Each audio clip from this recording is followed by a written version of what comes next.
What is going on, everyone? Welcome to another Breakfast Club Game Week 22/23 this week. We're going to talk about, obviously, our teams going into Game Week 22, but obviously there's a look ahead to Game Week 23 as well. And today I'm joined by Holly. How are you doing, Holly? Good, thank you. Had a good Friday night, so I'm feeling positive headed into the rest of the games today and tomorrow. Yeah, not so good for me, which we will talk about in a minute. Joe can't do these breakfast clubs anymore, unfortunately. He's still going to be doing every other video that he usually does, but yeah, breakfast club will be done by me for the foreseeable future, and we'll see how things go. But yeah, let's get into it. We'll start with looking at your team, Holly. I think first. I'll bring it up on screen now. I've not got the points for this week, but you did have 3 Sheffield United players, so you must be pretty happy.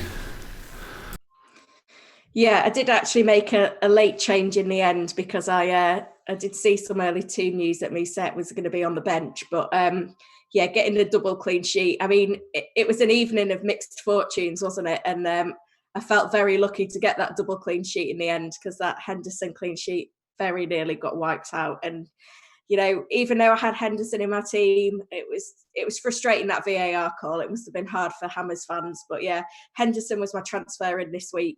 Got rid of Nick Pope, managed to land on someone that got a clean sheet just, so I can't be too disappointed. So I think I gained about 50k places overnight, so hopefully I can keep pushing on throughout the weekend.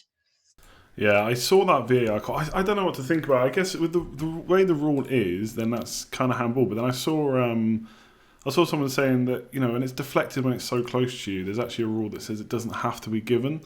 So it was a bit harsh on Rice. Like, there's nothing. Did you see the handball? Have you seen it? Yeah, I did. I tuned in for the last 5 minutes just to see if I could get that double clean sheet. And, you know, it did seem harsh to me. I think Hammers fans will be really disappointed because it was just so close to him. There wasn't a lot he could do with it. It's just, I mean, it's not VAR's fault. It's the rules, I guess. But it's one of those things that in all fairness, it should have stood that goal. Yeah, I don't know. I think with the way the rules are, maybe it was correct to be not given, but I don't know. VAR just seems to be a bit of a mess. So yeah, it was annoying though because I just couldn't watch the game because I bought Fabianski in, and I had Lunchroom as well, and I thought I'm just going to be home for a 0-0 here, and I just don't want to watch it because of that. So I checked on Twitter periodically, and then I saw that they'd scored, and I was like, great, and I turned Twitter straight off, and then I come back and see that it was disallowed. I was so, like, nothing against Henderson owners like yourself, but he was one of the ones I was thinking about bringing in, so to have the Luncheon clean sheet but the Henderson one right away, I was pretty happy with, but yeah, didn't turn out like that. That's the way FPL is. How about the rest of the team then? Mousse didn't play, did he? So what are you doing about him? Well, I'm sort of in a flexible situation at the moment, so I've in Mane and Salah, so that means I have to play one of Mousse, Cantwell, Kelly or Rico every week. I think the rest of my 9 players are fairly set, so luckily I saw the news and managed to put Cantwell in. Don't know whether I chose the right player to go off the bench, so I seem to have a few benching headaches at the moment, so I'm just going to try and stay flexible with the formation until probably after the double game week, although I have got 2 free transfers next week. I could upgrade my set to somebody, but I've got nothing in the bank. I'd need to find nearly 500,000 to 1 million from somewhere to get someone like DCL or more pay. And there's no one that I'm willing to lose at the moment to find those funds. So I'm a bit stuck. I mean, I feel like I'm on the template midfield at the moment. I'm very happy to own Maddison. And he would be the one that would probably have to make way to upgrade to a better forward. So I think I'm just going to run with it for now. It's not been too bad lately anyway. Through Christmas, Cantwell's come in for me. So hopefully I could just keep rolling with it for a bit longer. Yeah, that's pretty nice, a 4-way rotation. I mean, Mousse, like, missing out is pretty frustrating, but Cantwell against Man United this week might not be the worst player to own, given that Maguire may or may not miss out. We don't know, but Ole Gunnar Solskjaer just seems to constantly give us the wrong info, but doesn't seem to be as bad as it was first reported, so maybe he'll be there, but either way, Man United defence hasn't looked great for a long time, so he might be alright with Cantwell. Yeah, so I guess the only way I can see that you can make money is, Maddison or Jimenez. Wolves have got some pretty dodgy fixtures, but he's the postman, he always delivers, so it's pretty, like, I got rid of him, I kind of wish I hadn't, so yeah, it's tough. I guess you just keep on, I mean, at the end of the day, if you're rotating like that, and you've got for such cheap players, you can only expect so many points from them anyway. Shouldn't be. Yeah, Like exactly. I should put my team up now. So I've got Traore. So he's kind of my enabler, and I've got Rico and Kelly on the bench, same as everyone else. But I suppose I should talk about Fabianski. So I was I did feel for you last night. Oh man, it's such a nightmare. Like I needed to get rid of Pope. I actually tweeted to say that if I was going for someone like McCarthy or I can't remember who the other goalkeeper was now, someone else with a bad fixture this week or not a great fixture, Ryan I think. Matty Ryan, I think, wasn't it? Yeah. So I wasn't going to bring either of those two in this week, but I would have brought Henderson in. And I was looking at the Sheffield United double up, and I thought I'm going to bench Lundstrom in the next 2 weeks anyway, probably. So having the goalkeeper only wouldn't be that bad. And then it was only between those two, and then I started thinking about Fabianski. Ben messaged me tweeted me about Fabianski. And I thought, in the past, there's no way I would give up the opportunity to bring in a player with a double game week. And if you look short term, Sheffield United, would they have kept a clean sheet with Fabianski potentially? And then Everton at home, Brighton at home, plus a double game week. It actually, in the short term, didn't look as bad as I first thought. Although I probably was setting myself up for another goalkeeper transfer down the line. But to go off after 13 minutes, I almost wanted to rage. I just stuck against it. But I mean, what can you do in those situations? It's just one of those crazy FPL moments. It's such an FPL thing to happen, isn't it? But I guess it was one of those heart v heads. Like, I was very close to bringing in Fabianski as well, so I feel like I dodged a bullet. But yeah, no, it was so tempting. And even now I'm thinking, well, if Martin's going to be in for the double game week, I'd be tempted to replace Stecklenburg on my bench and, see if we could play him in the double. But probably best off just sticking with the double Sheffield United defence, because it's probably the way to go. But, Man City for Sheffield United in game week 24, it's a possibility. Yeah, I think the next two are not good for Sheffield. I think it's Arsenal and is it Arsenal, Man City? I think. So it's not great, but then after that the fixtures are really nice. So the double up was good. So I don't think there's any need to panic. And I'm not I was barely trusting West Ham with Fabianski. There's no way I would trust that defence without him. Just no way at all. So. And I think they've got Randolph now as well. They're not in the process of buying him, so he could come in as well. So it's just a bit of a mess there. And obviously the one thing we don't know is how long Fabianski is going to be out for. But it was a repeat. I think it's a repeat injury of what he had before, which is probably never good. But you never know. If he's back for next week, happy days. It's 1 pointer and I'll get him back. But or obviously I'll have him for the next game week. But otherwise, I'm going to have to transfer him out. I'm going to talk about replacements in a sec. I don't think there's too many people probably in the chat watching that have got Fabianski, but we'll talk about it anyway. You went Vardy captain, right? Any just not overthinking Southampton at home, easy decision. Well, yeah, it seemed on paper an easy decision, but then you look at the stats and Southampton have been pretty good defensively over the last few weeks. So I think it was a really tough call between him and De Bruyne. And I think there was cons for both of them, but it's Vardy's birthday, isn't it?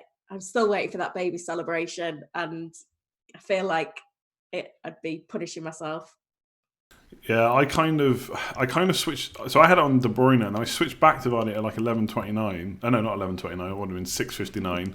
And I was switching so fast. At one point, my triple captain was active, but obviously I hadn't clicked save team, so I got away with not having that. And then I switched back to De Bruyne. I think the main reason I did that is what you said. The Southampton stats are pretty good, although I do think not captaining Vardy at home to Southampton is massively overthinking. So that could be another decision that hurts. But De Bruyne against Aston Villa, I mean, if there's one team that likes to concede shots, it's Aston Villa. So that's kind of my hope. And also I knew that Vardy would probably be the most captain, which I've not checked, but I'm assuming he is. In which case I wanted to go something a bit different, just try and get out of the ranks, because I'm still well outside 500k, so need something different. It's not Fabianski, so hopefully it's De Bruyne captain. Otherwise my team it's pretty sad for this week. I think the one player that I'm thinking about getting rid of soon is Rashford. We'll have to see if he can do anything against Norwich, but I think it's Liverpool away after that, and he is my way, because you've got triple Liverpool already. Yeah, I've only got Trent and Mane, so I need a third. I still don't know how I'm going to do it. I just know that I'm going to do it by funding it with Rashford. So I've got a few ways. One is Salah in for Maddison. But he's got another 2 good fixtures after this week, and he's been so good. Like, outside of that kind of Man City and Liverpool game and getting rested, he's been so consistent. I don't really want to get rid of him. I mean, the thing with Maddison is so many people own Vardy, whereas if you've got Vardy and then Maddison on top of it, and Leicester are doing the business, and you're getting green arrows out of it. Yeah, that's kind of my thinking. And like I say, he has been super consistent. Not taking too like I've read the stats last week. He wasn't taking too many shots in the box and stuff. But again, it was tough fixtures. Plus, he got rested in 4 game weeks, so not looking good. So I'm seriously tempted to take De Bruyne out. Which I always say this every time I mention doing that. That I know everyone is going to be fully against that. But I just think I might just target the fixtures and hope for the best almost. It's just his ownership, isn't it? It's like 51.7% now, and I mean, we may see a dip if he was to, not do very well in the next couple of games. Then I feel like that's going to be the more casual route into getting funds for Mane and Salah. So I hope maybe it's like tougher fixtures are coming, Champions League's coming for Man City. That's got to be their priority soon. You might just be able to get away with it. Just I think in your position, it might be worth a shout. Yeah, you don't sound convinced, and I appreciate that because I don't think anyone is. But yeah, like I just brought up the fixtures, not on screen, but I've brought them up on my other monitor now. So yeah, Aston Villa away obviously this week, Crystal Palace at home decent. Sheffield United away, I think that's been tough for most teams. Then it's Spurs, West Ham, Leicester, Arsenal. It's a lot of top 6 teams, but to be fair, he smashed Arsenal with 19 points last time he played. West Ham could be without Fabianski, obviously we don't know yet. Spurs have not looked good either. So although it's a lot of top 6 teams, Man City are just as good almost as Liverpool, and they've got a good as chance as anyone of beating all those teams. So it is a bit of a worry. So if I don't bring Salah in, then I have to get Robson. I can do that pretty easily, just taking out Rico. But either way, Rashford is the way I'm going to fund it. It's going to be for Calvert-Lewin or more pay, I think. I think because I didn't bring in Calvert-Lewin this week, I'm more tempted to go for more pay, but he's just not shooting very much, at least not in the box, which worries me because he was doing that earlier in the season. But maybe it's a fixtures thing. Obviously, Brighton have got really good fixtures coming up. I think I looked at Morpé's only shot in the box twice in the last 4 weeks, which is pretty low for a striker who's played most of those matches. So, but that is my route to 3 Liverpool, I think. But next week's going to be a goalkeeper change. So I'll quickly talk about that just because obviously that is the big news we've had since yesterday. So like you said, let me bring it up on screen. Southampton's defence has been really good. What's your team value, just out of interest? Oh, it's low. It's quite low. 103.8 overall. Yeah, you see, it's not... You're just having to take apart your whole team, aren't you, to get the double up in midfield, so... Yeah, it's a position where you're stuck with a double up in defence. Yeah, I mean, I can literally do Salah in for Maddison by doing Rashford to Morpé, so it's not the worst thing. But obviously, if Fabianski's injured now, that's another transfer I have to make. So then we're talking hits to do it, and I'm not sure about that. But yeah, I mean, I brought up on screen this is a lot of numbers on screen. I appreciate they can't see the titles for it, but I've highlighted in yellow. What is the expected goals conceded over the last 6? I think it is 4 or 6 game weeks or 4 or 6 matches. Because obviously Liverpool had the blank. So obviously Liverpool are the best, 3.95 expected goals conceded. Southampton are second best, which I don't think anyone. I appreciate obviously some people have looked at these stats, like you said yourself. They've improved defensively, but I don't think people realise how good they've been. Now their fixtures have not been completely awful, but I think for a Southampton team that we kind of saw as targeting earlier in the season, maybe, that's pretty decent. Which is one of the reasons I didn't captain Vardy. And one of the reasons I'm looking at maybe bringing McCarthy in this week. Because he's just been so good. But the good news for anyone that's kind of got Henderson, Ryan, or McCarthy is they're all kind of on this list in the top, for 8 teams. 3 of them are goalkeepers for teams that we're looking at. So Brighton, Sheffield United and Southampton. And then got the season ticker as well. So this is up to game week 31. I mean, I don't know when you're thinking of wild carding, but I'm figuring it's going to be sometime in the 30s. So I've looked up to game week 31, and outside of Liverpool, who we're all going to be tripled up on anyway, I don't think there's going to be space for bringing in Alisson. It's kind of Newcastle, Southampton, Brighton with the fixtures right up to game week 31. So if you had to pick again now, I think the thing with Henderson now, if you didn't already bring him in last week, is he's got Arsenal away and Man City at home. So I just feel like I can't bring him in now. So who? Yeah, I mean, I was looking long term, and it was like over the next 10 games, Sheffield United have got pretty good fixtures, and they've been one of the better defences in the league this season in terms of clean sheets. But it's not an easy time to buy when you're buying them for two poor fixtures that you're not expecting a lot out of them for. Yeah, and it's a double up as well. So again, you don't have to play Luncher in the next 2 weeks, I suppose, especially if you've got him kind of low price, and you've got the ability to bench him, which a lot of people do, obviously with Rico and Kelly, etc. But yeah, I'm looking at What about Matthew Ryan then? Yeah, I think it's now between Ryan and McCarthy. The good thing about McCarthy is he's cheaper. So he's only 4.3, where I think Ryan's 4.8 or 4.9. So again, it's not the biggest difference in the world, and obviously it's just a goalkeeper spot.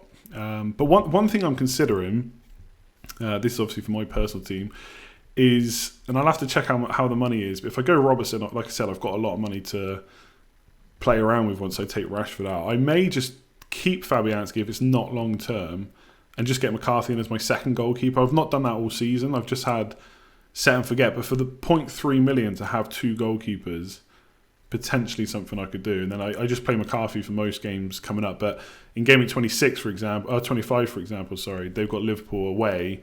That's Southampton, whereas I think West Ham have got Brighton at home. So yeah, that could potentially work. So that's kind of what I'm looking at. If people are looking at, for anyone that bought in Fabianski, if he is out for a little while, I think it has to be Ryan or McCarthy. I think a lot of people are looking at. What do you think about Ben Foster? A few people are looking at him. Seems to have done well. Obviously, he shot himself to the top of the charts, which is why people have started looking at him again. Yeah, I mean, it's surprising that he's so far up the goalkeeper charts in terms of points when Watford had such a poor start to the season. I've actually had him in draft this season, and he's been pretty good for me, but he's just not as appealing as the other assets. But you can't argue with his consistency. But like you said, I think if you're looking at paying 4.8, 4.9, if you could get McCarthy for 4.3, particularly if you have got a low team value, it might be the way to go, because we might not see that much variance between these keepers. And if you can save 0.5, 0.6 in the process, it could be a good strategy. Yeah, exactly. And I think, I just wonder if people, myself included, have maybe missed the boat a little bit on Watford. Obviously, a bit of new manager bounce. It has improved defensively. I think they did well against Spurs. Obviously, got the clean sheet against Man United as well. But they play Spurs next. I don't know what to make of Spurs at the moment, but I don't think that's the best fixture. Then it's Villa, Everton, Brighton, which is decent enough. And then it's Man United, Liverpool. So in the next 6, they play Spurs, United and Liverpool. And then they've got Leicester a couple of game weeks later. So I don't think I can bring him in now. Like I said, I think it's got to be McCarthy or Brighton or Matt Ryan, obviously, at Brighton. So I think...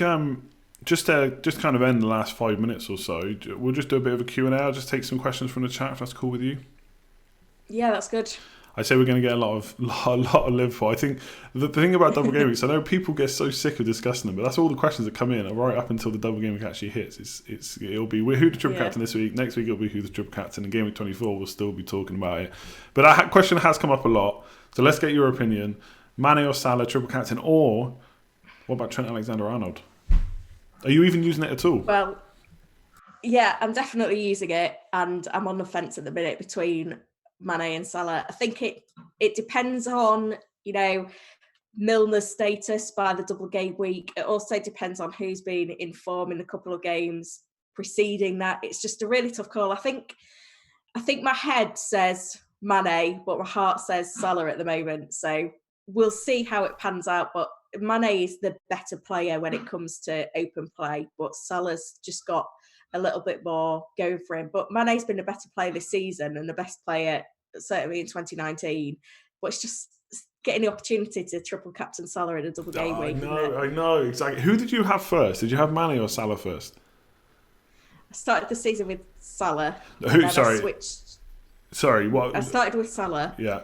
And then I switched to Mane, and then I brought Salah back in about 3 weeks ago. Yeah, see, I have a theory that whoever... So let's say people only own one right now, whether it's Mane or Salah, whoever it is. I think they're more likely to captain the one they bring in, because it's almost like grass is green. I've bought them in therefore they're the better player. But obviously, for a lot of people, they've got Mane. So I completely agree. Like, there's nothing, absolutely nothing to say that Mane should not be the captain. He's been great all season. He's scored higher than Salah. Even in that game, who was it against? Sheffield United recently. I mean, Salah looked great again, had a lot of shots, but not necessarily from the best positions. Whereas Mane does get into those positions, like you said, from open play. Like, his expected goals are pretty much the same as Salah, even though for the last few weeks anyway, even though Salah shoots more in terms of quality, Mane is usually up there with him. And it was the same towards the end of last season as well. So it's not like it's a new thing, but I know what you mean. Like, someone who scored 300 points and then 260 points, or 259, I think it was. We've never had the chance to triple captain in a double game week, so it feels like I have to do it. And it's one of the reasons I want to bring him in. I kind of talk about sometimes, like, logic just goes out the window for me sometimes with FPL, and I kind of want to do what seems more fun or just kind of what I've always wanted to do, which is triple captain Salah. But I think, you know, I've got Mane, and if I end up going double defence, I will not be worried about captaining Mane, that's for sure. What do you think about defender? A lot of people thinking about Trent, obviously so creative, clean sheets coming out of their ears at the moment. But I don't think it's the same as captaining Shane Duffy last year, but it is still a defender. So what do you think about Trent? To be honest, I've not even considered it yet. And, you know, he is doing well this season, but the attacking returns tend to come in clusters, don't they? And I just feel like Mane and Salah have got more potential, which is exactly why I've gone for the double attack rather than the double defence. So I feel like I need to back that investment in the attack and triple captain one of them. Yeah, I said this on a video recently. I think if you want to triple captain Trent, I don't think it's the worst idea. I mean, could they get 2 clean sheets? Quite possibly. Will they get 1? Pretty much, I'd say. And then obviously you got the attacking returns, and the 24 points, I wouldn't be expecting that again, because that was kind of unbelievable that he did that. And obviously that's the highest score in like 10 plus years of FPL for defenders. So not likely to happen again anytime soon, but you never know. But I just think if you're one of those managers that as soon as something goes wrong, you're raging and making decisions, then all you need is the first 5 minutes of the double game week for Liverpool to concede. You've triple captained Trent, and that would just kill your game week. If you're someone that can cope with that, then I would say go for it. But yeah, I'm the same. It has to be an attacker. I think it's just more enjoyable. Although sometimes when you watch Liverpool attack, it is just the Trent Alexander-Arnold show. So might not be the end of the world to do him. All right, another question. So we got best Spurs attacker to get. I mean, I guess with any of these questions, when you get a question like best one to get, should we get any? So Son, Mora, or Dele Alli? What do you think? Or any at all? Well, it's tough to make a call on that without seeing how they perform without Kane in the side, because Mourinho's already come out and said that he's going to have to play in a completely different manner without Harry Kane. I think probably if Son can get that advanced role, then he could be a good shout. But I just don't really trust Spurs at the moment. I feel like they might play all right today against Liverpool. They'll be fired up for the big occasion. But just in general, you know, they just make silly decisions and concede silly goals. Let's see who they're bringing in a transfer window, because if they manage to, you know, acquire someone that's just going to strengthen the midfield and get them playing a bit better, then that could have an impact on things. But yeah, I'm not looking to Spurs right now. It's not very easy to fit them in, if I'm honest. I mean, you know, if you are going triple Liverpool and you've got Kevin De Bruyne, Vardy, and then possibly another Leicester attacker, where's room for a Spurs player in there? And, you know, I'd rather have James Maddison right now than a Spurs midfielder. Yeah, I think that's fair enough. I think it is hard. Like, I'm the same with my midfield. I mean, obviously, I'd happily get a Spurs attacker in ahead of Traore, but there's a bit of a price difference to consider. The one thing I have maybe looked at, again, this kind of for my team, because I've got Vardy and Rashford up front already. And obviously, Rashford's quite high. He's like 9 million or so. So there is a possibility of going to 3-5-2 and having 5 in midfield. That would give me the extra option. I do think it's a nice differential. Obviously, they play Liverpool this week, so even if they do okay or badly, it's hard to necessarily decide what they're going to do going forward, because obviously Liverpool will be a tough fixture. But then it's Watford next week. Again, that could be a tough fixture as well, given how they're playing Norwich, Man City, Villa, Chelsea away then. So the fixtures are kind of mixed for them. But I do think Son, if you can ever get... Son's one of those players I always think that if you can get him as a differential, then that's quite nice. It's like when Mane went super high owned and Salah suddenly became somewhat of a differential. I mean, that's pretty enticing. I think the same with Son, even though he's a bit of a red card magnet. I think we have to give him that tag now. But he's only 6.3% owned as well. So yeah, I think Mourinho's quite keen on bringing in a centre forward to play in Kane's place, though, isn't he, for a few weeks? So we'll have to see how that pans out, I guess. Yeah, I don't. Mourinho doesn't strike me as someone that necessarily will play Son and more week in, week out up front if they can get a striker. But I mean, either way, Son's going to play, whether it's striker or on the left or right or wherever it may be. Left, I assume, where he usually plays. But yeah, I like him. 6.3%, 9 point. I think he would be the one I'd go for. And I don't know, he seems to have hit his purple patch and is now in whatever the opposite of a purple patch is, a bad spot. Dele Alli's brother. Yeah, he's not looking too good right now. Maybe that will improve with the fixtures, but I think Son would still be my go-to. I think he's usually the one I would look for at Spurs. I was never interested in Kane anyway, and now he's out. If he can get to play up front, or even if he doesn't, he's still going to be playing high up. So, yeah, if I had to pick one, definitely Son. Let's see what else we got here. I mean, this is different positions, so I guess it's hard to say. But if you had to pick one in, I guess let's just say it's 3-4-3 versus 3-5-2. Richarlison or Calvert-Lewin. Obviously, there's a price difference as well. I think I'm quite tempted by Calvert-Lewin. You know, I think Richarlison has been quite consistent this season, but we used to see the drop-off in form towards the end of the season from him. And I think Calvert-Lewin is going to be more central to the way Ancelotti wants to set up this side. I guess we need to consider the transfer window again here because, you know, Everton could look to strengthen an attack and that could have an impact on game time for Calvert-Lewin potentially. But I think obviously he's a young player and is improving all the time. So if he can keep that going, I'd love to get him in my side in place of Moussa, but I need to find a million somewhere. And I don't know quite how I'll be able to do that. Yeah, I kind of agree. I think I know some people will say like just ignore price, but it's hard to ignore the price when it's 2 million different, more than 2 million. In fact, I think Calvert-Lewin is 5.9 and Richarlison's 8.1. And the thing I like about Calvert-Lewin, if you go and check out his stats in the members area, he is shooting a lot. Like if you look at shots in the box, is a statistic that I personally like to use quite a bit, even more so than expected goals sometimes. And I think it's like before this week, it was like 11 shots in the box, which is right up there. There's not many attackers that have had more. So he's getting into the positions to shoot in the box, which is good. And he's played pretty much 90 minutes since Ferguson and Ancelotti came in. So I think you're right. That's a good point about watching out for transfer window, etc. But if he keeps his place, I think for that price, he looks good. The fixtures are pretty good for a little while. Then they get, from about game week 27, they get pretty awful. Like it's fully top 16s pretty much. So I don't know if he's a bit of a short-term buy. You could go for more pay instead. But I don't think Richarlison's a bad option. But yeah, I agree. I think Calvert-Lewin just saved the money and go from there. All right, I think we'll wrap it up there. A few questions. Look for a team. I haven't cried too much about Fabianski. But I might do next week if Ryan... Hopefully today's better for you. Fingers crossed. I just hope that all the goalkeepers I considered all blank. So anyone that's got Ryan, McCarthy, etc., I hope you get no clean sheets. I'm sorry to say.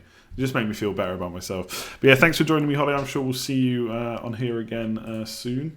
And good luck for the rest of the game week. Thank you for having me. No worries. See you later.